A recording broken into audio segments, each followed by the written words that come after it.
Hey, tonight we're going to journey back to a time when life was harder than you can imagine, but also filled with determination and hope. We're heading to Colonial America, where every single day was about survival and where the smallest comforts felt like miracles. You'll experience what it was really like to wake up in a world without running water, electricity, or even glass windows. Hey, if you're enjoying these stories, I'd really appreciate a like or subscribe. I'm curious where you're listening from, so drop a comment with your location and what time it is there. Now, find a cozy spot. Take a slow, deep breath and let your body sink into comfort as we journey back in time together. Congratulations, you've just woken up in Colonial America, sometime in the early 1700s. The first thing that hits you isn't what you see, it's what you smell. There's wood smoke drifting through the air mixed with something earthier. Maybe it's the animals nearby, or perhaps it's just the general smell of a world where people rarely wash. Your nose wrinkles slightly, but you're already getting used to it. That's how the human body works, you know. It adapts faster than you'd think. The good news is you're alive and relatively healthy in an era where both of those things are pretty remarkable achievements. The bad news? Well, you're about to discover that almost everything you take for granted in modern life simply doesn't exist yet. But here's the thing that might surprise you. The people around you aren't miserable. They're just living the only life they know, and they've figured out ways to find joy even when things are tough. You're lying on what passes for a bed in this era. It's not like the mattresses, you know. This is basically a wooden frame with rope strung across it, topped with a thin mattress stuffed with straw or corn husks. The ropes have stretched overnight, leaving you with a saggy dip in the middle. You can feel every single piece of straw poking through the rough cloth. Your back aches in places you didn't know backs could ache. That's just how sleeping works here. Everyone wakes up a little sore. The room around you is dim, lit only by whatever sunlight manages to squeeze through the small windows. There's no glass in these windows. Glass costs more than most people make in a year. Instead, there are wooden shutters that you can close to keep out rain and cold, but that also keeps out light. Some families stretch oiled paper or cloth across their windows, which lets in a little light but makes everything look cloudy and strange. You can hear your stomach rumbling. That's actually a good sign. It means you're not one of the many colonists who go to bed hungry, but it also means it's time to start the day, because getting food on the table in Colonial America is an all-day job that starts before sunrise. The house is starting to stir around you. You can hear the soft thud of bare feet on wooden floors, the creak of floorboards that have been settling for decades. Someone's already up and moving, probably the woman of the house, because her day starts earliest of all. She needs to get the fire going again because it died down overnight, and without it there's no way to cook food or heat water or stay warm. You swing your legs out of bed and your feet hit the floor with a shock. The floor is just packed dirt, hard as stone and cold as winter. Some wealthier families have wooden floors, but most people live with floors made of earth that's been pounded down until it's smooth and solid. It's actually surprisingly practical.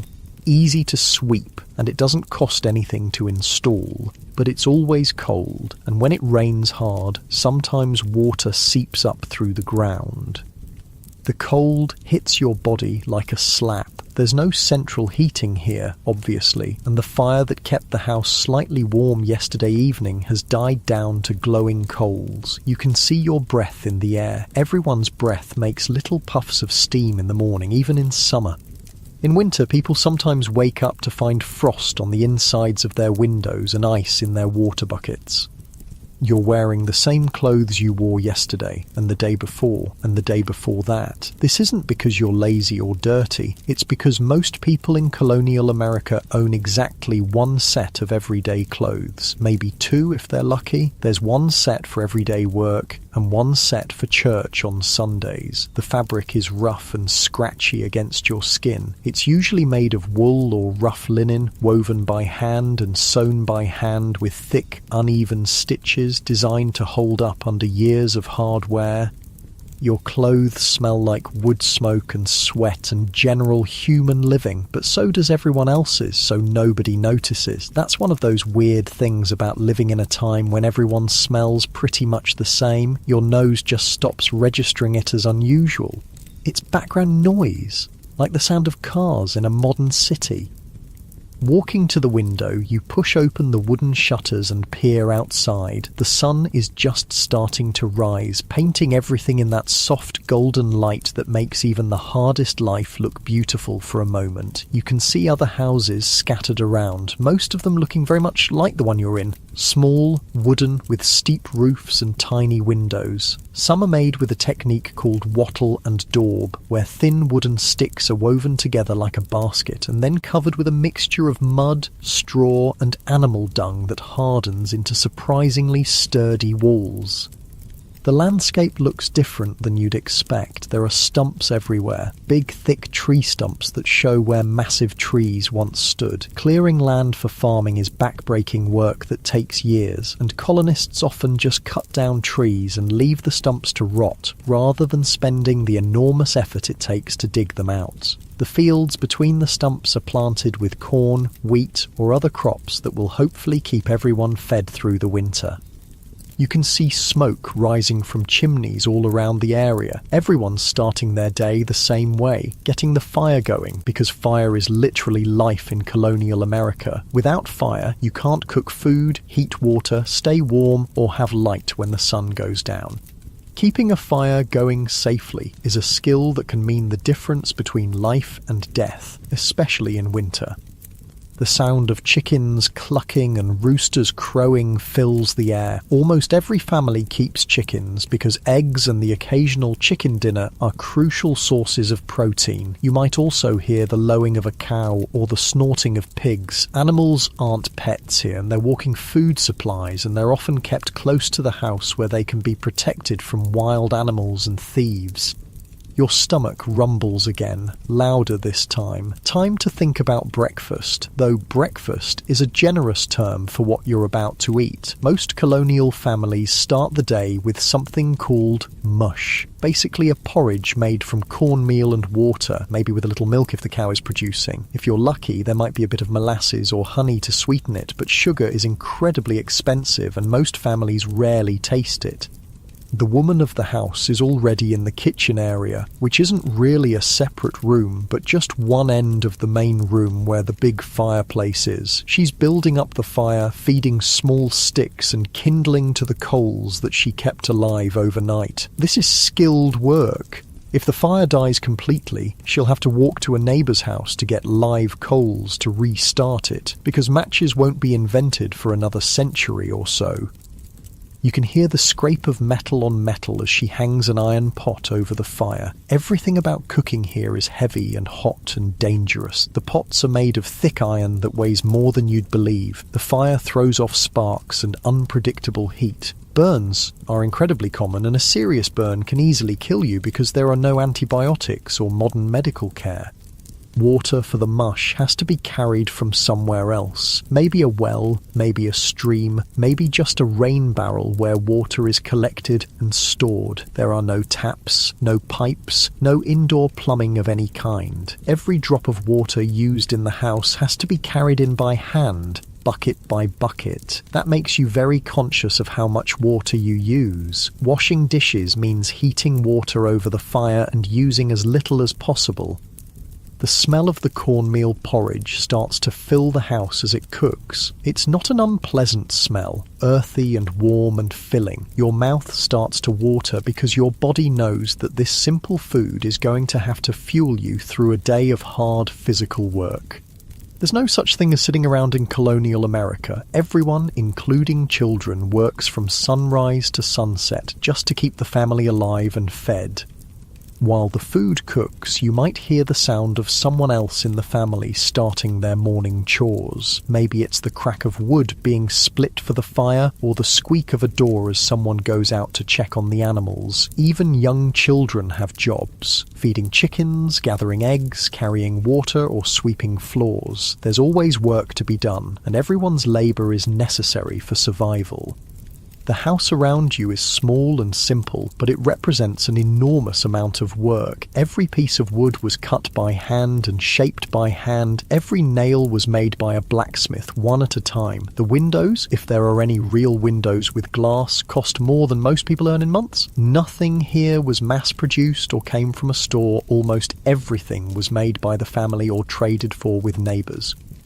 You're starting to understand something that modern people often forget. How much work it took just to survive in earlier times. Staying fed, staying warm, staying dry, staying healthy. These weren't things you could take for granted. They were daily challenges that required constant attention and hard work. But here's something beautiful about it. The people around you know how to do things that most modern people have never learned. They can build a house, grow food, preserve meat, make clothes, cure illnesses with herbs, and create useful tools from raw materials. They're incredibly skilled and self-sufficient in ways that might surprise you. The porridge is ready now. The woman of the house ladles it into wooden bowls. There are no plates as you know them. Most families eat from wooden trenchers, which are basically thick wooden boards with hollows carved out for food. Spoons exist, but forks are rare and knives are mostly for cutting, not eating. Most people eat with their hands or use pieces of bread to scoop up food. The mush is hot and filling, though not particularly flavourful. There's no salt unless the family can afford to buy it, and most seasonings or whatever herbs can be grown locally. But when you're hungry and facing a day of hard work, even plain food tastes good. Your body craves the calories and carbohydrates that will give you energy for the physical labour ahead. As you eat, you start to think about the day ahead. If you're lucky enough to live on a farm, and most colonists do, your day will be spent doing whatever work the season demands. In spring, that might mean ploughing fields or planting crops. In summer, it's weeding and tending the growing plants. In fall, it's harvesting and preserving food for winter. In winter, it's maintaining tools, spinning thread, making clothes, and trying to stay warm. The rhythm of life here follows the seasons and the sun. You go to bed when it gets dark because candles are expensive and firelight is dim. You wake up when the sun rises because there's no point lying in bed when there's work to be done. Your schedule is determined by the weather, the crops, and the animals, not by clocks or calendars. Outside, you can hear the sound of other families starting their days, children's voices as they do their morning chores, the thunk of an axe biting into wood, the squeak of a well rope as someone draws water, the sound of a cow being milked. These are the sounds of a community where everyone depends on everyone else for survival. And survival really is the key word here. You're living in a time when a bad harvest means hunger, when a harsh winter means death, when a simple injury can become infected and kill you. There are no hospitals, no grocery stores, no government programs to help when things go wrong. Families and communities have to take care of themselves and each other. But there's also something deeply satisfying about this life, even with all its hardships. When you grow your own food, build your own shelter, and make your own clothes, you have a connection to the basic necessities of life that most modern people never experience. You know exactly where your food comes from and how much work it took to produce it. You understand the value of simple things like a warm fire or a dry roof over your head. The porridge is finished now, and it's time to start the real work of the day. Your body feels heavy and warm with food, ready for whatever physical challenges lie ahead. The fire is burning steady and bright, promising warmth and the ability to cook dinner later. The sun is rising higher, bringing light and the promise of another day survived in this challenging but ultimately rewarding world. You're about to step into a day that will test your strength, your skills, and your endurance, but you're also about to experience the deep satisfaction that comes from using your hands and your back to create something valuable, to contribute to your family's survival, and to be part of a community where everyone's work matters. As you step outside into the crisp morning air, the first thing you notice is how different this world smells compared to what you might expect. There's the clean scent of wood smoke, yes, but underneath that there's something earthier, more pungent. It's the smell of a world without modern sanitation, where humans and animals live much closer together than you're used to, and where the idea of taking a bath is almost unthinkable. The house you just left represents months of back-breaking labour. Every single piece of wood was cut by hand using saws that had to be sharpened constantly. The walls were built using a technique that would seem almost impossible today. First, the men of the community came together to raise a wooden frame. Massive beams of oak or pine that were shaped with hand tools and joined together with wooden pegs and careful carpentry. You can see the marks where broad axes shaped each beam, leaving surfaces that are smooth but obviously handmade. Between those wooden beams, the walls are filled with something called wattle and daub. Picture this: thin wooden sticks, maybe as thick as your thumb, woven together like a giant basket. Then comes the daub, a mixture that might make your stomach turn. It's mud, yes, but mixed with straw, animal hair, and often animal dung. Cow manure, horse manure, whatever was available. The mixture is plastered over the woven sticks and left to dry into walls that are surprisingly strong and weatherproof. If you ran your hand along the inside wall of the house, you'd feel the rough texture where this mixture was smoothed by hand. Sometimes you can still see handprints in the dried daub where someone pressed too hard while working. These aren't perfect, smooth walls like you're used to. They're organic, uneven, shaped by human hands working with whatever materials the land provided.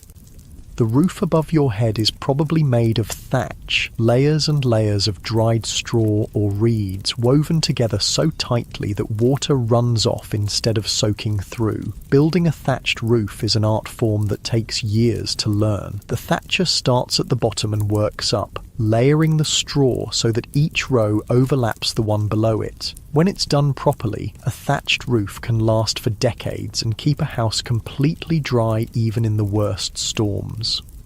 But here's something that might surprise you about colonial houses. They're usually just 1 or 2 rooms total. That house you woke up in, it might be home to a family of 8 or 10 people. Parents, children, grandparents, maybe a servant or 2, all living in a space smaller than many modern bedrooms. Privacy as you understand it simply doesn't exist. Everyone sleeps in the same room, everyone shares the same space, and everyone knows everyone else's business.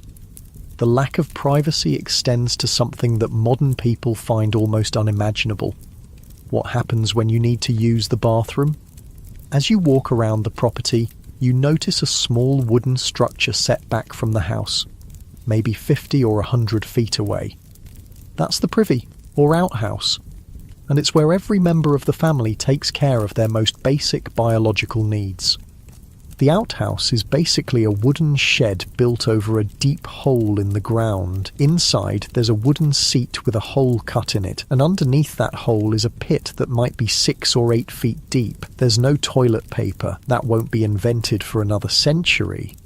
Instead, there might be corn cobs, old rags, or just smooth stones for cleaning yourself. In winter, going to the outhouse means bundling up and trudging through snow and ice for what might be a very unpleasant few minutes.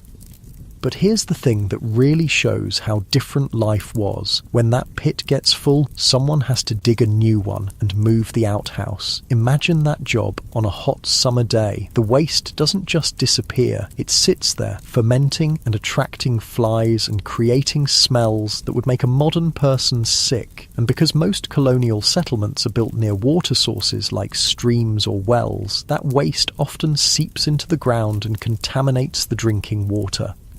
This contamination is one of the biggest killers in colonial America. Diseases like dysentery, typhoid fever, and cholera spread like wildfire through communities where human waste and drinking water mix. You might remember reading about Valley Forge, where George Washington's army spent that terrible winter. What you might not know is that more of his soldiers died from disease than from cold or hunger. About 2/3 of the men who died at Valley Forge were killed by dysentery and typhoid fever, diseases that spread because of poor sanitation. When night falls or the weather is too harsh for a trip to the outhouse, families use chamber pots. These are basically ceramic or metal bowls that people use as toilets inside the house. Every morning, someone, usually a woman or child, has to empty these pots. And where do they empty them? Often they just dump them out the nearest window. If you were walking down a street in colonial Boston or Philadelphia, you'd want to stay alert for the cry of "Gardyloo," a warning that someone was about to dump a chamber pot from an upstairs window. The streets themselves are something that would shock modern sensibilities. There's no garbage collection, no street cleaning, no sewage system. People throw their household waste directly into the street. Food scraps, broken pottery, old clothes, and yes, human waste all end up in the roadways. Add to that the droppings from all the horses, cows, pigs, and chickens that share the streets with people, and you get a picture of urban life that's hard to imagine.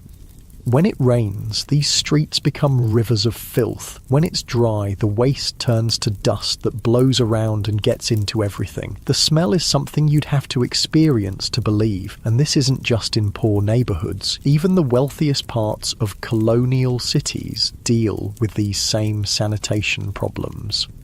Given all this, you might think that people in colonial times were constantly trying to get clean. But here's something that would absolutely amaze a modern person. Most colonists almost never take baths, not because they're lazy or don't care about being clean, but because the very idea of immersing your whole body in water is seen as dangerous, unhealthy, and possibly immoral.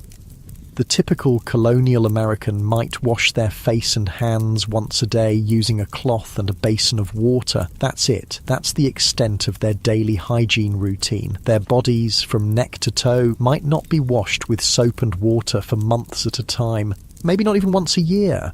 Full body bathing is reserved for infants, and even then it's more about hardening them against disease than about getting them clean.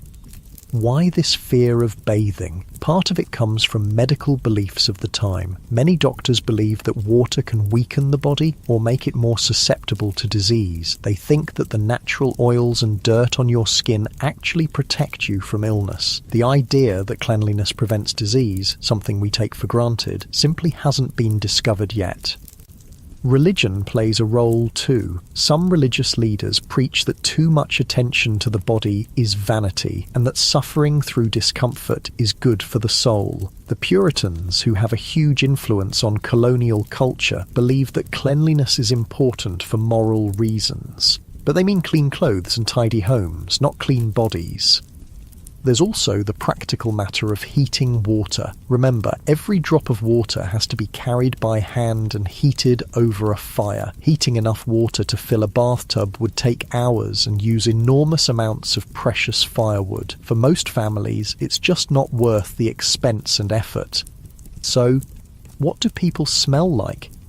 Well, everyone smells pretty much the same. Like wood smoke, sweat, and the general scent of human bodies that haven't been washed. Clothes are rarely laundered because soap is expensive, and the process of washing clothes is incredibly labour-intensive. Most people own only 1 or 2 sets of clothes, and they wear them until they literally fall apart. The soap that does exist is nothing like what you're familiar with. Colonial soap is made from animal fat and lye, which is created by filtering water through wood ashes. The process is dangerous. Lye can burn your skin, and the resulting soap is harsh and caustic. It's primarily used for washing dishes and clothes, not bodies. Using this soap on your skin would leave you red, irritated, and probably with chemical burns. Women's hair is kept covered almost all the time, partly for religious reasons and partly because washing hair is almost impossible. They might brush it and re-braid it, but actually washing it with soap and water is a rare event. Men often keep their hair short or shave their heads completely and wear wigs instead. The wigs can be cleaned more easily than natural hair, and they can be removed if they become too infested with lice. And lice are everywhere, absolutely everywhere. Body lice, head lice, clothes lice, they're just part of life. Everyone has them, from the poorest farmer to the wealthiest merchant. George Washington himself complained about wigs full of lice. People try to control them by combing their hair with fine-toothed combs and by boiling their clothes, but completely getting rid of lice is nearly impossible in a world without effective cleaning methods. The smell of unwashed human bodies is just background noise in colonial life. When everyone smells the same, your nose stops noticing it. It's like how people who live near a paper mill stop smelling the sulphur, or how people in modern cities stop hearing traffic noise. Your senses adapt to what's normal in your environment. But the consequences of all this poor sanitation go far beyond just smells and discomfort. Disease spreads rapidly through communities where people live close together without proper hygiene. Smallpox, measles, influenza, and other contagious diseases can wipe out entire families or even whole settlements. Medical knowledge is primitive, and there are no antibiotics or vaccines. When someone gets sick, their family can only hope and pray and try whatever folk remedies they know. Even minor infections can become life-threatening. A small cut that gets dirty can lead to blood poisoning. A tooth infection can spread to the brain. Childbirth is incredibly dangerous because there's no understanding of germs or sterile conditions. Many women die in childbirth, and those who survive often suffer from infections that plague them for the rest of their lives. The irony is that people in colonial times often live closer to nature and get more physical exercise than modern people, which should make them healthier, and in some ways they are. They're usually stronger and more physically capable than people today. But the lack of basic sanitation and medical knowledge means they die young from diseases that would be easily treatable now.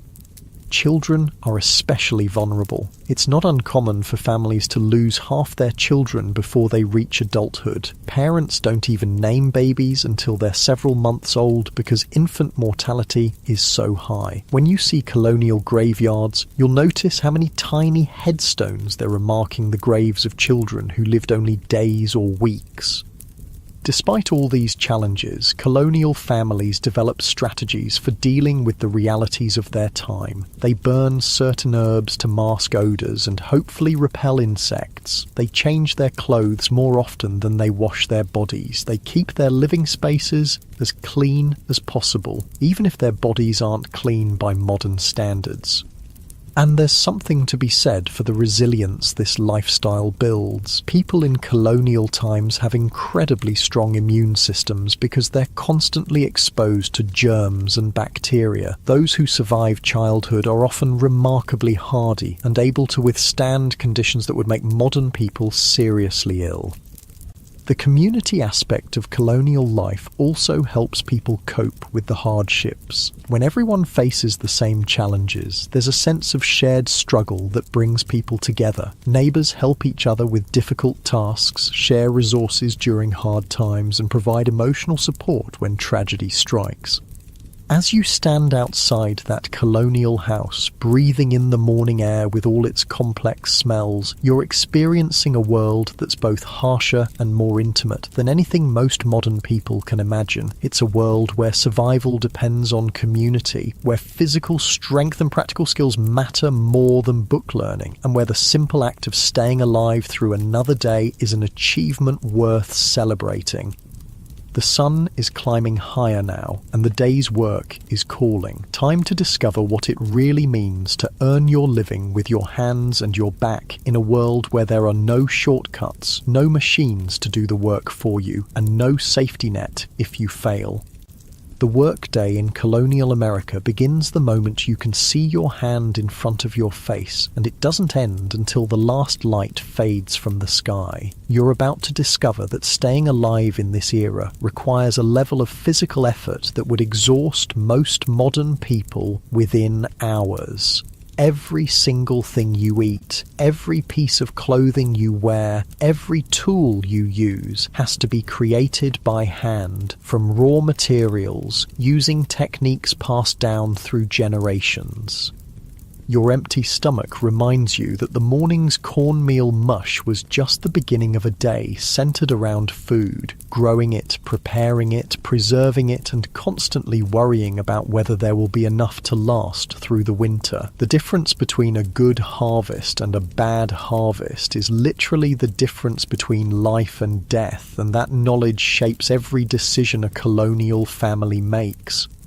If you're living on a farm, and remember, most colonists do, your day revolves around the endless cycle of agricultural work. Right now, in early morning, you can hear the sounds of animals that need tending. The cow needs milking, and that's usually a woman's job, though older children might help. Milking isn't the simple, peaceful process you might imagine from pictures. Cows in colonial times are smaller than modern dairy cows, but they're also more temperamental, and they give much less milk. The woman doing the milking sits on a low wooden stool beside the cow, holding a wooden bucket between her knees. Her hands work in a rhythm that she learned as a child: squeeze, pull, while the cow shifts and stamps and occasionally tries to kick. The milk comes out warm and frothy, and sometimes the cow decides she doesn't want to be milked and tries to step in the bucket or knock it over. Getting a gallon of milk might take an hour of patient, skilled work. That milk is precious beyond anything you can imagine. There's no refrigeration, so it has to be used quickly or turned into something that will keep longer. Some of it might be churned into butter, a process that involves putting cream in a wooden churn and agitating it for what feels like hours until the fat separates into solid butter and liquid buttermilk. Your arms would ache from the constant motion of working the churn paddle. Some milk gets made into cheese, which involves heating it gently, adding something acidic like vinegar to make it curdle, then pressing the curds in cloth to squeeze out the liquid whey. The cheese can be aged in cool cellars to last through winter months when the cow produces less milk or stops producing altogether. The eggs from the chickens need gathering too, and this is often a job for children. You'd carry a basket and search through the chicken coop, reaching carefully under hens that might peck your hand if they're feeling protective of their eggs. Chickens in colonial times aren't the plump, docile birds you see on modern farms. They're smaller, scrappier, more like wild birds, and they can be surprisingly aggressive when they want to be. But the real work of colonial life happens in the fields. If you're a man or boy, you'll spend most of your day doing agricultural work that would break the back of someone not used to it. Ploughing a field means walking behind a wooden plough pulled by oxen or horses, holding the handles and keeping the blade at just the right angle to cut through the soil. The ground is rough and full of rocks and roots, so the plough jumps and jerks constantly, sending shocks up through your arms and shoulders. You don't have neat, flat fields like modern farms. Colonial fields are full of tree stumps because cutting down trees is one thing, but digging out the massive root systems is almost impossible with hand tools, so farmers plant around the stumps and hope they'll rot away eventually. The fields are also full of rocks that have to be picked up by hand and carried to the edges to build stone walls. This rock picking is endless. Every spring, frost pushes new rocks up from deep in the ground. Planting is done by hand, seed by seed. Corn kernels are dropped into holes made with a pointed stick, a few kernels per hole, spaced far enough apart that the plants won't compete with each other. Beans might be planted between the corn rows so they can climb the corn stalks. Squash grows along the ground between the rows, creating what Native Americans call the three sisters. Corn, beans, and squash grown together in a system that helps all three plants thrive. The work is rhythmic and mindless in some ways, but also requires constant attention. Plant too shallow and birds will eat the seeds. Plant too deep and they won't sprout. Space them wrong and the plants will crowd each other out. Every movement has to be precise, and you're doing this for hours at a time, bent over in the sun with sweat stinging your eyes and dirt grinding between your teeth. Weeding the crops is even more tedious. Armed with a hoe, a wooden handle with a metal blade, you chop out weeds that grow between the crop plants. This has to be done regularly, all summer long, because weeds grow faster than crops and will choke them out if given the chance. You develop a rhythm: chop, step, working your way down endless rows while the sun beats down on your back.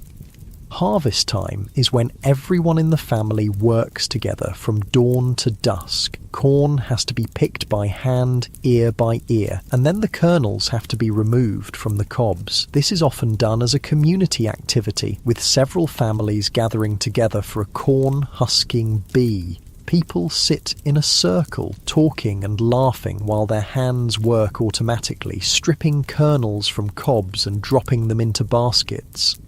Wheat and other grains are cut with hand tools called scythes, long wooden handles with curved metal blades. Using a scythe properly is an art that takes years to learn. You swing the blade in a smooth arc, cutting through the grain stalks close to the ground while walking forward at just the right pace. Do it wrong and you'll either miss the grain or cut yourself with the razor-sharp blade. The cut grain has to be gathered into bundles called sheaves, then loaded onto carts and taken to a barn where it can be threshed, beaten with wooden tools called flails to separate the grain from the stalks. Then the grain has to be winnowed, which means tossing it in the air on a windy day so the lighter chaff blows away and the heavier grain falls into baskets. Food preservation is a constant concern because there's no way to keep things fresh for long. Meat gets smoked, salted, or dried into jerky. Vegetables are pickled in brine or vinegar. Fruits are dried or made into preserves with precious sugar or honey. Root vegetables, like turnips and carrots, can be stored in cool cellars buried in sand or straw to keep them from freezing or rotting. The smokehouse is a small building where meat is hung over smouldering fires for days or weeks. The smoke not only flavours the meat, but also preserves it by driving out moisture and creating chemicals that prevent spoilage. Tending a smokehouse fire requires skill. Too hot, and the meat cooks instead of smoking. Too cool, and it spoils before it's preserved. Making salt pork involves packing pieces of pork in barrels with layers of coarse salt. The salt draws out moisture and creates an environment where harmful bacteria can't grow. Salt beef, salt fish, these preserved foods can last for months and provide protein when fresh meat isn't available. While the men and boys work in the fields, women and girls have their own exhausting list of tasks that never end. Making clothes starts with growing flax for linen or raising sheep for wool. Flax has to be harvested, soaked in water until it rots slightly, then beaten and combed to separate the fibres. Sheep have to be sheared once a year, and their wool has to be cleaned, sorted, and prepared for spinning. Spinning thread is a skill that takes years to master. Using a spinning wheel, a woman draws out fibres and twists them into continuous thread, controlling the thickness and strength with subtle movements of her fingers. A skilled spinner can produce several hundred yards of thread in a day, but it requires hours of concentrated work. The spinning wheel makes a constant humming sound as the wheel turns, and women often sing or tell stories while they work to help pass the time. The thread then has to be woven into cloth on a loom, a wooden frame that holds parallel threads called the warp, while the weaver passes other threads called the weft back and forth through them. Operating a loom is like playing a musical instrument. Your hands and feet work together in complex patterns, and the rhythm becomes almost hypnotic after a while. But even after the cloth is woven, the work isn't done. Wool cloth has to be fulled, washed and beaten to make the fibres lock together and create a denser, warmer fabric. Linen has to be bleached by laying it out in the sun and dampening it repeatedly over weeks or months. Then, the cloth has to be cut and sewn into clothes using patterns passed down from mother to daughter. All sewing is done by hand, stitch by tiny stitch. A woman might spend weeks making a single shirt, and every stitch has to be strong enough to withstand years of hard wear and harsh washing. The thread is made from the same fibres as the cloth, and needles are precious metal tools that are carefully maintained and never lost. Cooking is another full-time job that requires constant attention and skill. Every meal has to be prepared over an open fire in the fireplace, using heavy iron pots that hang from hooks and chains. Controlling the heat means moving pots closer to or farther from the flames, adding or removing logs, and constantly tending the fire to keep it at the right temperature.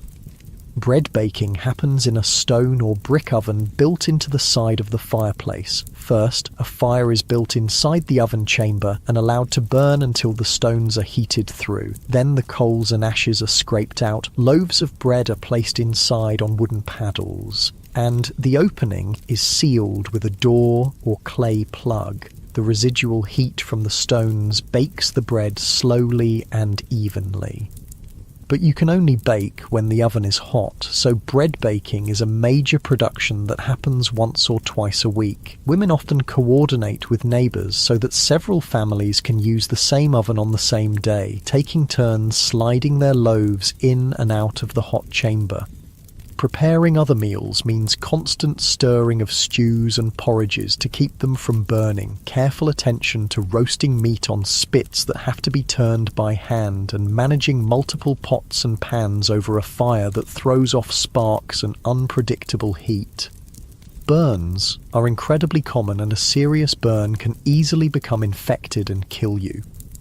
Water for cooking and cleaning has to be carried from a well or stream, bucket by bucket. In winter, this might mean breaking ice and melting it over the fire. In summer, it means walking to the water source multiple times a day with heavy buckets that leave your shoulders aching. Washing dishes is done with minimal water and harsh soap, and pots are often just scraped clean and wiped out rather than truly washed. The same pot might be used to cook several different foods in sequence, each one picking up flavours from what came before. Laundry is an occasional nightmare that involves heating large quantities of water, scrubbing clothes on washboards with harsh soap, rinsing them in cold water, and wringing them out by hand before hanging them to dry. Women often do laundry together as a community activity, share in the work and the large vessels needed to heat water. The rhythm of colonial work follows the seasons and the daylight. In summer, when days are long, people work as much as 16 hours a day. In winter, when daylight is precious, they work by firelight, but mostly focus on indoor tasks like spinning, weaving, and tool repair. Everyone in the family has essential work to do. Children as young as 5 or 6 have regular chores that contribute to the family's survival. Boys help their fathers with farming and learn skills like carpentry, blacksmithing, or whatever trade the father practices. Girls help their mothers with cooking, cleaning, and textile work, learning the skills they'll need to run their own households someday. There's no such thing as leisure time as modern people understand it. When the essential work is done, people might have a few minutes to sit by the fire and talk, but there's always something that needs doing. Clothes to mend, tools to repair, food to prepare for the next day. The physical toll of this lifestyle is enormous. People's hands are permanently stained and scarred from their work. Their backs ache from bending over crops and looms. Their feet are tough and calloused from walking on rough ground. But they're also incredibly strong and capable, able to do things with their hands that would seem like magic to someone from the modern world. By the time evening arrives and the last light fades from the sky, you've worked harder than most modern people work in a week. Your body is exhausted, your clothes are dirty and sweat-stained, and you smell like wood smoke and honest labour, but you've also contributed something essential to your family's survival, and there's a deep satisfaction in that knowledge that helps ease the ache in your muscles as you finally rest. After a day of back-breaking work, you might think all colonists lived the same hard life, but colonial America is actually a world divided into very distinct social classes, each with their own daily rhythms, their own challenges, and their own completely different relationship to comfort and survival. Where you fall in this social order determines everything from what you eat for breakfast to whether you'll live in a mansion or a one-room cabin. Let's say you're fortunate enough to be born into the upper class, the wealthy gentry who own large plantations in the south or extensive land holdings in the north. Your morning begins very differently than the farmer's dawn we experienced earlier. Instead of rushing to milk cows and tend fires, you wake up in a bedroom that might actually have glass windows, letting in soft, filtered light that doesn't carry the bite of cold air. Your bed isn't a rope frame with straw. It's a proper wooden bedstead with a real mattress stuffed with feathers or down. The sheets are made of fine linen, smooth against your skin, instead of rough and scratchy. When you wake up, you don't immediately jump into yesterday's clothes. Instead, a servant, possibly an indentured servant or enslaved person, helps you dress in clothes made from imported fabrics cut by skilled tailors and sewn with tiny, precise stitches. If you're a wealthy man, your daily outfit might include a linen shirt with delicate ruffles, a waistcoat made of silk or fine wool, breeches that fit properly instead of hanging loose, and stockings made of silk instead of rough wool. Your shoes have actual buckles made of silver or pewter, and they're designed for walking on wooden floors rather than trudging through muddy fields. Wealthy women wear stays. That's the colonial version of a corset, made with strips of whalebone that shape their torso into the fashionable silhouette of the time. Over this goes a chemise of fine linen, then a petticoat, then the actual dress, which might be made of silk, imported from China, or fine wool from England. The colours are richer and brighter than anything a poor farmer could afford. Deep blues dyed with indigo, vibrant reds from costly cochineal, or elegant blacks that show they can afford to keep dark clothing clean. Both wealthy men and women often wear wigs made from human hair, carefully styled and powdered white. These wigs are expensive status symbols that require professional care. A good wig might cost as much as a poor family makes in a year, and maintaining it properly requires regular visits from a wig maker who cleans it, restyles it, and treats it for the lice that are still a constant problem even for the wealthy. The wealthy colonial's breakfast is a world away from cornmeal mush. There might be real tea imported from China, served in delicate porcelain cups that cost more than most people's monthly income. Coffee is another luxury import, served with actual sugar, white refined sugar that's been processed in the Caribbean and shipped north at enormous expense. The food includes fresh bread made from wheat flour instead of coarse cornmeal, butter churned from cream instead of the occasional scraping of fat, and maybe even fresh fruits or preserves made with that precious sugar. The wealthy don't do their own cooking. They have servants or enslaved people who tend the fires, prepare the meals, and serve the food on plates made of pewter or even imported china. The kitchen in a wealthy household might be a separate building to keep cooking smells and fire dangers away from the main house, connected by covered walkways where servants hurry back and forth carrying trays of food. These wealthy colonists live in houses that would amaze someone from the farming class. Multiple rooms, each with a specific purpose. A parlour for entertaining guests, a dining room just for eating, separate bedrooms for parents and children, and maybe even a library filled with books imported from Europe. The rooms have wooden floors instead of packed dirt, plastered walls instead of rough logs, and furniture made by skilled craftsmen rather than rough pieces knocked together from whatever wood was available. But here's something interesting about colonial society. Wealth doesn't necessarily mean comfort by modern standards. Even the richest colonist still lives without electricity, indoor plumbing, or central heating. They might have servants to tend their fires, but They still depend on fireplaces for heat and candles for light. They might eat off fine china, but they still eat with their hands or simple utensils. Their houses might be larger and better built, but they're still cold in winter and stuffy in summer. The middle class in colonial America, the middling sort as they call themselves, includes merchants, skilled craftsmen, successful farmers, and professional people like doctors and lawyers. These people work with their hands, but their work requires skill and education rather than just physical strength. A blacksmith, for example, needs to understand metals, fire, and complex tool-making techniques that take years to master. Walking into a blacksmith's shop, you'd be hit immediately by the intense heat radiating from the forge, a special fireplace designed to burn charcoal at temperatures hot enough to make iron glow white hot. The air shimmers with heat waves and sweat would start pouring down your face within minutes. The blacksmith works in this environment all day using heavy hammers to shape red-hot iron into horseshoes, nails, tools, and all the metal objects that colonial life requires.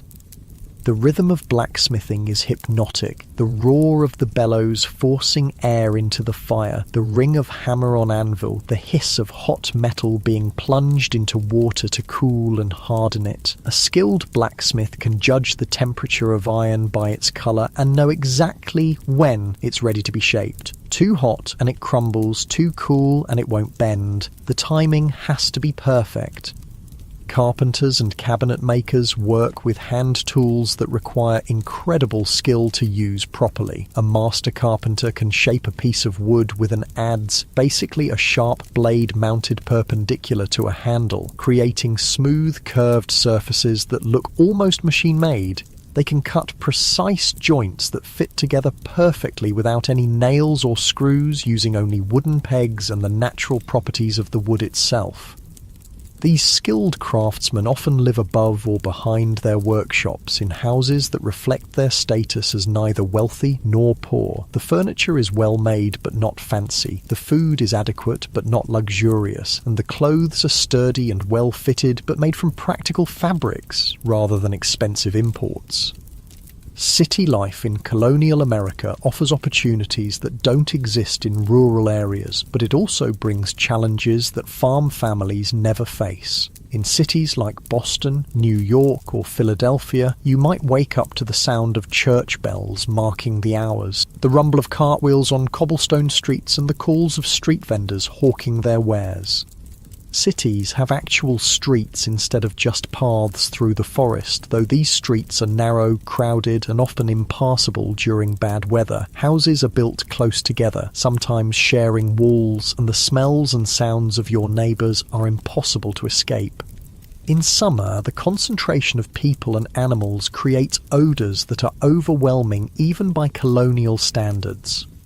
But cities also offer conveniences that rural colonists can only dream of. There are actual shops where you can buy goods instead of having to make everything yourself. A baker sells fresh bread daily, so you don't need to grind your own grain and tend your own oven. A tailor can make clothes to order if you can afford it. An apothecary sells medicines and exotic spices imported from around the world. Taverns serve as the social centres of colonial cities. These aren't just places to drink, they're where business is conducted, news is shared, and travellers find rooms for the night. Walking into a tavern, you'd be greeted by the smell of pipe tobacco, cooking food, and unwashed bodies, mixed with the sound of conversation, laughter, and maybe a fiddle being played in the corner. The tavern keeper serves beer, ale, cider, and stronger drinks like rum and whiskey. Colonial Americans drink alcoholic beverages with every meal, including breakfast, because alcohol is often safer than water in cities where wells might be contaminated. Even children drink small beer, a weak alcoholic drink that's less likely to carry disease than plain water. Education in colonial America varies dramatically depending on your social class and where you live. Wealthy children, especially boys, might be sent to formal schools or have tutors who teach them Latin, Greek, mathematics, and classical literature. The goal is to prepare them for college. Places like Harvard, which was founded in 1636, or the College of William and Mary in Virginia. Middle-class children might attend what are called dame schools, informal schools run by women in their homes, where children learn basic reading, writing, and arithmetic. The dame who runs the school is usually a widow or unmarried woman who needs income, and she teaches a dozen or so children of various ages in her kitchen or parlour. Poor children, especially in rural areas, often get no formal education at all. They might learn to read from their parents or the local minister, but more often they go straight to work as soon as they're old enough to be useful. For them, education means learning practical skills: how to farm, how to cook, how to make and repair the things their families need to survive. Even children who do learn to read often have very few books available. The Bible is usually the only book in most households, and children learn to read by studying Bible verses. Other books are incredibly expensive because they have to be imported from Europe or printed on hand-operated presses using paper that's made one sheet at a time. Religious life dominates colonial society in ways that might surprise modern people. Sunday isn't just a day of rest, it's a day when everyone in the community is required to attend church services that can last for hours. The church building is often the largest and most impressive structure in town, and church attendance is both a religious duty and a social obligation. Puritan services in New England are particularly intense. The congregation sits on hard wooden benches in an unheated building, listening to sermons that can last 2 hours or more. The minister preaches about sin, salvation, and the constant struggle between good and evil, often using fear of damnation to encourage proper behaviour. People are expected to sit perfectly still and pay attention, and falling asleep during the sermon is considered a serious breach of etiquette. But church isn't just about religion, it's also where the community comes together to share news, conduct business, and maintain social connections. After the service, people linger in the churchyard, catching up on gossip, arranging marriages, and discussing the practical matters of community life. Religious beliefs also shape daily behaviour in ways that go far beyond Sunday services. The Puritans believed that hard work is a form of worship, that suffering builds character, and that success in this world might be a sign of God's favour. These beliefs help explain why colonists are willing to endure such difficult living conditions. They see hardship as part of God's plan. Colonial communities organise themselves around shared work and mutual aid in ways that are essential for survival. Barn raisings bring together all the men in an area to build a new barn in a single day. House raisings do the same for new homes. These events are part work party, part social gathering, with everyone contributing their labour and skills to help a neighbour. Quilting bees give women a chance to socialise while doing essential work. A group of women gather to work on a quilt together, their hands moving in practised patterns while they talk about their families, their communities, and their concerns. The quilts they create aren't just bed covers. They're works of art that represent countless hours of skilled labour and creativity. Corn-husking bees turn the tedious work of preparing corn for storage into a social event. Families gather in someone's barn with huge piles of corn ears waiting to be husked. People sit in circles, talking and laughing while their hands automatically strip away the husks. There might be music, dancing, and plenty of food to reward the workers. Harvest time brings communities together in ways that show how dependent people are on each other. When one family's crops are ready, neighbours drop their own work to help with the harvest. Everyone knows that they'll need the same help when their own crops are ready, and that a delay of even a few days can mean the difference between a successful harvest and disaster.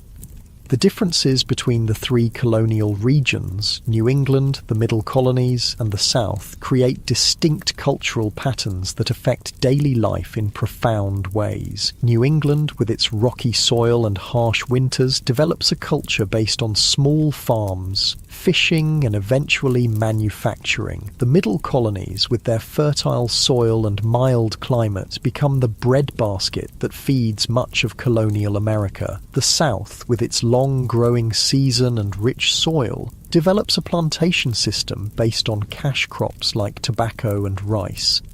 These regional differences show up in everything from the food people eat to the houses they build to the work they do. A New England fishing village looks and feels completely different from a Virginia tobacco plantation or a Pennsylvania grain farm. But despite these differences, all colonists share the basic challenge of creating a new society in a land that's still largely wilderness. The day is winding down now, and even in this stratified society where your birth largely determines your destiny, people from all social classes share certain experiences. They all depend on fire for heat and light. They all worry about disease and accidents that could end their lives without warning. They all live with the constant awareness that their survival depends on their own efforts and the support of their communities. As darkness falls and families gather around their fires, the social distinctions that matter so much during the day seem to fade a little. Rich or poor, city dweller or farmer, everyone faces the same basic human needs for warmth, food, shelter, and companionship. The flickering firelight creates a circle of warmth and safety that feels precious in a world full of danger and uncertainty.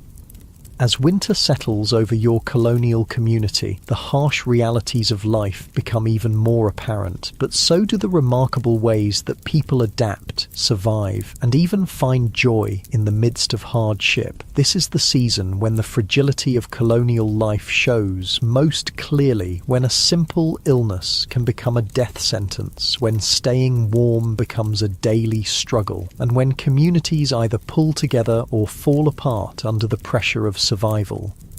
The approach of winter brings a different kind of work, the urgent task of preparing for months when the outside world becomes hostile and dangerous. You can feel the change in the air, that sharp bite that warns of frost coming soon. Every family knows that their survival through the coming months depends entirely on the preparations they make now, while there's still time. Food preservation becomes desperate, urgent work. The last vegetables from the garden have to be harvested before the killing frost hits. Root vegetables like turnips, carrots, and potatoes are carefully dug up and stored in root cellars, underground chambers that stay cool enough to prevent spoilage but not cold enough to freeze. These cellars are carved out of hillsides or dug beneath houses, lined with stones and covered with thick layers of earth and straw for insulation. The apple harvest brings both celebration and back-breaking work. Apples are one of the few fruits that can be stored for months if kept cool and dry, so every apple matters. Some are eaten fresh, some are dried in thin slices that can be stored in cloth bags, and many are pressed into cider. Cider isn't just a drink, it's a way of preserving the nutrition and calories from apples in liquid form that won't spoil as quickly as fresh fruit. Making cider involves crushing apples in wooden presses that require several strong people to operate. The juice that comes out is golden and sweet, but it doesn't stay that way for long. Without refrigeration, the natural yeasts on the apple skins quickly begin fermenting the juice into alcoholic cider. Within a few weeks, what started as sweet apple juice becomes mildly alcoholic, and after several months, it can be quite potent. This fermentation isn't an accident, it's a preservation method. Alcoholic cider keeps much longer than fresh juice, and the alcohol helps kill harmful bacteria that might make people sick. Colonial families drink cider with every meal, including breakfast, and even children drink watered-down versions. It's often safer than water, especially in areas where wells might be contaminated. But despite all their preparations, colonial families live with the constant knowledge that winter might bring disaster in forms they can't control. disease spreads more easily when people are crowded together in small, poorly ventilated houses. A single sick person can infect an entire family within days, and without effective medical treatment, minor illnesses often become fatal. The medical knowledge available to colonists is a strange mixture of folk wisdom, religious belief, and theories that we now know are completely wrong. When someone gets sick, their family might try remedies passed down through generations. Herbal teas made from willow bark for pain, poultices made from bread and milk for infected wounds, or mixtures of honey and whiskey for coughs and sore throats. Some of these folk remedies actually work. Willow bark contains a compound similar to aspirin. Honey has natural antibacterial properties. Many herbs used in colonial medicine do have real medicinal effects, but the colonists don't understand why these treatments work, and they're just as likely to try remedies that are useless or even harmful. The few trained doctors available have medical theories that seem bizarre by modern standards. Many believe in the four humours, the idea that illness comes from imbalances between blood, phlegm, yellow bile, and black bile in the body. Treatments often involve trying to rebalance these humours through bloodletting, purging, or other methods that usually make patients sicker rather than better. Bloodletting involves cutting a vein and letting blood flow out into a bowl, based on the theory that many illnesses are caused by having too much blood. Doctors use sharp instruments called lancets to make the cuts, and they might take pints of blood from patients who are already weakened by illness. This treatment sometimes kills people who might have recovered on their own. Purging involves giving patients powerful laxatives or substances that cause vomiting, again based on the theory that illness comes from having too much of something in the body that needs to be expelled. These treatments leave patients dehydrated and exhausted, often making their conditions much worse. When someone needs a tooth pulled, and toothaches are incredibly common because dental care barely exists, they usually have to visit a barber, blacksmith, or other tradesman who has the tools and the willingness to attempt tooth extraction. There's no anesthesia, except possibly alcohol or opium if the family can afford it. The patient sits in a chair while the dentist grips the tooth with metal pliers and tries to pull it out, often breaking it and leaving infected fragments in the jaw. George Washington himself suffered from terrible dental problems throughout his life. Contrary to popular belief, his false teeth weren't made of wood. They were constructed from a combination of metal, ivory, and both human and animal teeth. These dentures were painful to wear and distorted the shape of his face, but they were the best dental care available to even the wealthiest and most powerful man in America. For most colonists, dental care means living with pain until teeth fall out on their own or become so infected that they have to be removed. Many people lose most of their teeth by middle age, which affects not only their appearance but also their ability to eat properly and maintain adequate nutrition. The danger of infection from even minor injuries can't be overstated. A small cut that gets dirty can lead to blood poisoning that kills within days. Broken bones that puncture the skin almost always become infected. Childbirth, with its inevitable bleeding and tissue damage, is extremely dangerous for both mothers and babies. Women giving birth are attended by midwives, experienced women who have learned their skills through practice rather than formal training. These midwives know traditional techniques for dealing with difficult births, but they have no understanding of germs or sterile conditions. They might use the same tools and cloths for multiple births without cleaning them, unknowingly spreading infections that kill new mothers. Infant mortality is heartbreakingly high. Families often lose half their children before they reach adulthood. Parents don't even name babies until they're several months old because so many die within days or weeks of birth. When you walk through colonial cemeteries, you see row after row of tiny headstones marking the graves of children who lived only briefly. These constant threats to health and survival create a culture where people are deeply religious and fatalistic. They believe that life and death are in God's hands and that suffering is part of his plan. This belief system helps them cope with tragedies that would devastate modern families. The death of children, the loss of spouses in their prime, the constant presence of pain and illness.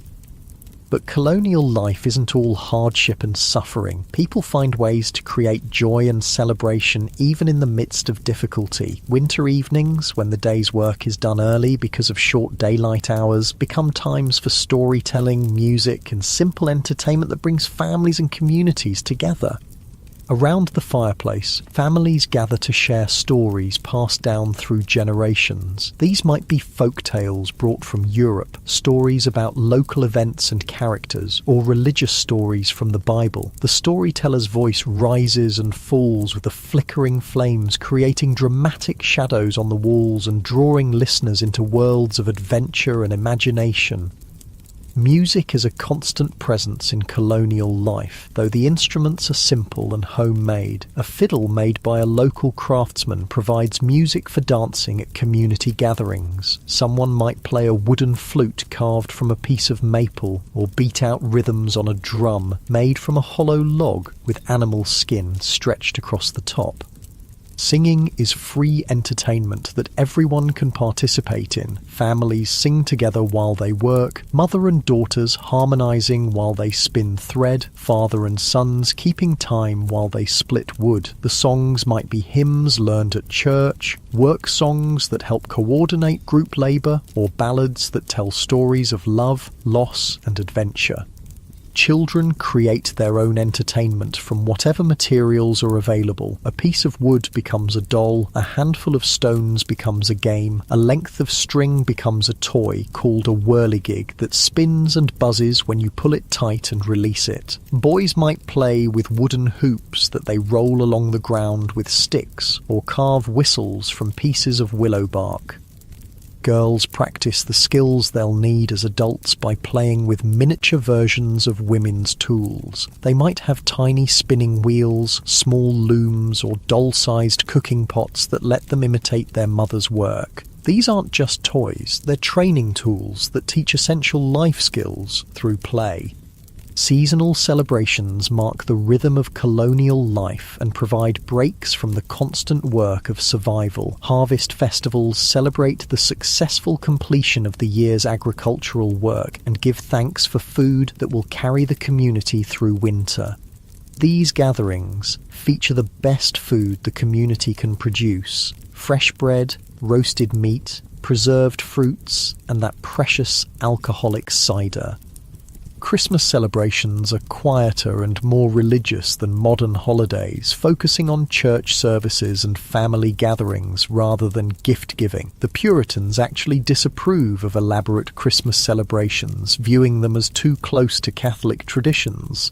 But other colonial communities mark the season with special foods, decorations made from evergreen branches, and small gifts that family members make for each other.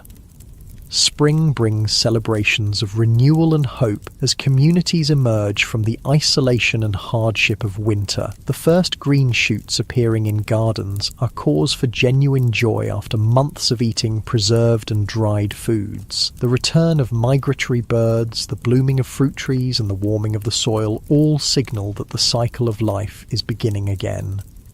But even as colonists adapt to the rhythms of their challenging life, larger forces are building that will eventually transform their world completely. The relationship between the American colonies and Great Britain is becoming increasingly strained over issues of taxation, representation, and control.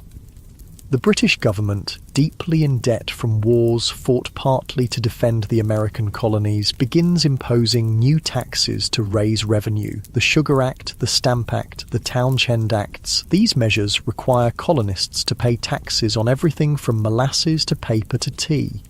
But the colonists have no representatives in the British Parliament, leading to the famous cry of "no taxation without representation." Colonial merchants and craftsmen find their businesses hurt by British policies that favour trade with England over local production. A blacksmith who could make nails for his community is told he must buy more expensive nails shipped from England. A furniture maker who could craft beautiful pieces from local wood is undercut by imported goods that British law favours.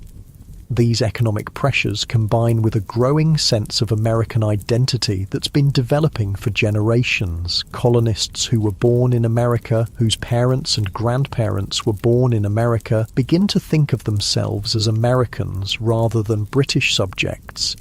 They've built communities, cleared wilderness, and created a new society through their own labour and sacrifice. The Boston Tea Party of 1773 represents the culmination of years of growing resentment. When British law gives the East India Company a monopoly on tea sales in America, colonial merchants who have been importing and selling tea find their livelihoods threatened. The dramatic response, dumping hundreds of chests of expensive tea into Boston Harbour, shows how far the relationship between Britain and America has deteriorated. The punitive measures that Britain imposes in response, closing Boston Harbour, revoking Massachusetts' charter, allowing British officials accused of crimes to be tried in England rather than America, convince many colonists that they can no longer count on fair treatment from the British government. As tensions escalate toward armed conflict, the daily life of colonists begins to change in subtle but significant ways. Women organise boycotts of British goods, refusing to buy imported tea, cloth or other products. They revive the domestic production of items they had been importing, spinning more thread and weaving more cloth at home rather than buying finished goods from England. Men begin organising militia units and practising military drills on village greens. These aren't professional soldiers, they're farmers, craftsmen and merchants who are learning to march in formation and fire muskets in coordinated volleys. They call themselves Minutemen because they pledge to be ready to fight at a minute's notice. The skills that colonists have developed through generations of hard living, self-reliance, practical problem-solving, the ability to endure hardship and strong community bonds turn out to be exactly what they need to fight for independence. People who can build houses, grow food, make tools, and survive harsh winters without outside help are well prepared to create a new nation without British support.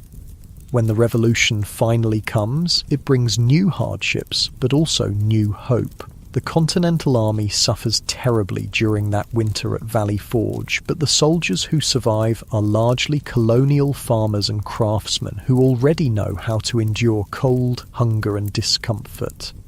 The women who support the war effort are already skilled at spinning thread, weaving cloth and managing households without imported goods. As you drift off to sleep in your colonial bed with the fire dying down to glowing coals and the sounds of the community settling into nighttime quiet, you're experiencing the end of an era. The world you've lived in today, this world of handmade everything, of communities bound together by necessity, of lives shaped by the rhythms of seasons and the demands of survival, is about to be transformed by revolution and independence. But the character traits that this colonial experience has created won't disappear. The self-reliance, the willingness to work hard, the sense of community responsibility, the belief that ordinary people can solve extraordinary problems, these become part of the American character that continues to shape the nation for generations to come. The people sleeping around you tonight have already accomplished something remarkable. They've taken a wilderness and turned it into communities. They've transplanted European civilization to American soil and adapted it to new conditions. They've created a society where a poor farmer's son can become a skilled craftsman, where communities take care of their members, and where hard work and determination matter more than inherited status. In just a few years, these same people will create a new nation based on ideas that seem radical for their time. That governments should serve the people rather than the other way around. That ordinary citizens can govern themselves. that individual liberty and community responsibility can coexist. The daily experiences of colonial life, the need to cooperate for survival, the rewards of hard work, the dangers of concentrating too much power in distant authorities, have prepared them for this revolutionary experiment. So as you close your eyes and let the peaceful sounds of a colonial night wash over you, remember that you've spent a day in the lives of people who were quietly, unknowingly preparing to change the world. Their struggles with basic survival, their small daily acts of cooperation and mutual aid, their gradual development of a distinctly American way of life. All of this was building towards something larger than any of them could imagine.